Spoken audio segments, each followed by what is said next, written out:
This is a part B for the Claire practical that I just did. Basically, I started with the first one of what did you write in your counselling notes.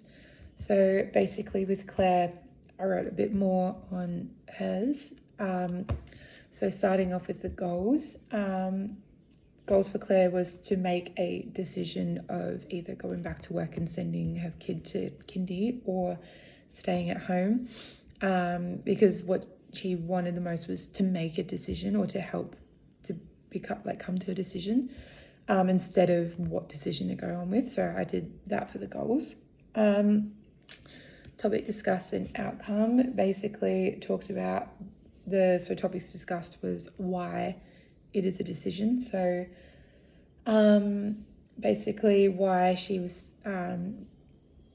why she's staying at home, and like she said that she's got offered a job and home life has been nagging her to go back to work to help with the financials of the home.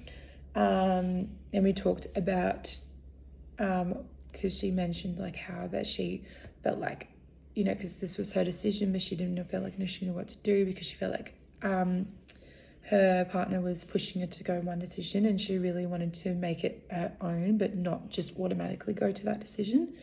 So we talked about basically the topic discussed and outcome was wanting to make a decision, and I wrote how to make it autonomous, so how to make it about her making a decision.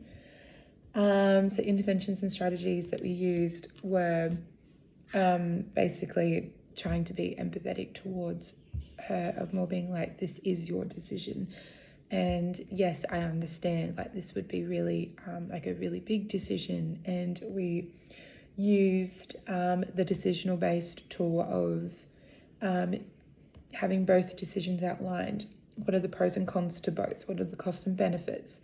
And what do you see yourself doing more? That sort of thing. And then next session we spoke about how that we were going to talk about the decision discussed, or if it wasn't made, but what more leaning towards, and how to help with that. Basically, and then next question of what did you discuss in your counselling plan. So basically there was no involvement with other agencies or referrals. This was a self-referral which I identified at the beginning of the session.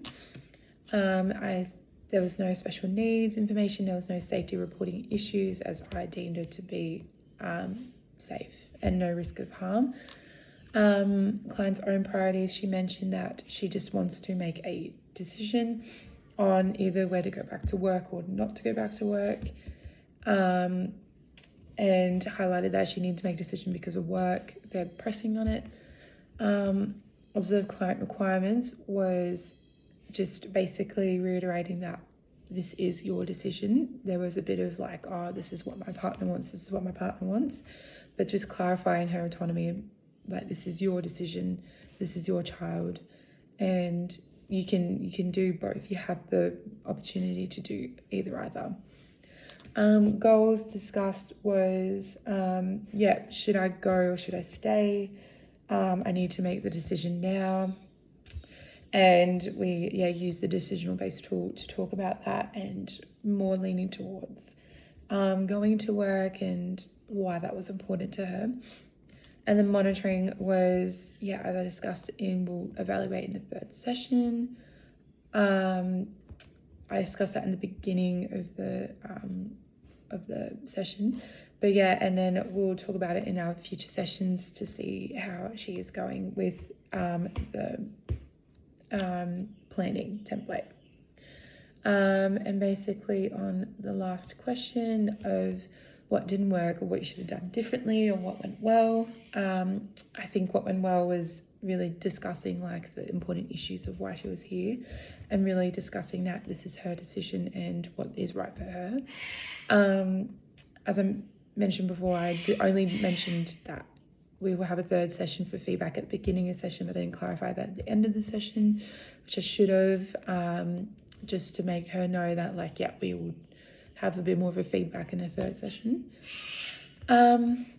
And then, yeah, this one was also a bit more short as I got my timings a bit mixed up and I thought that I was going overtime instead of undertime. So basically just having like a proper like timing system, make sure that I'm achieving the 20 minutes. Yeah, and that's pretty much it.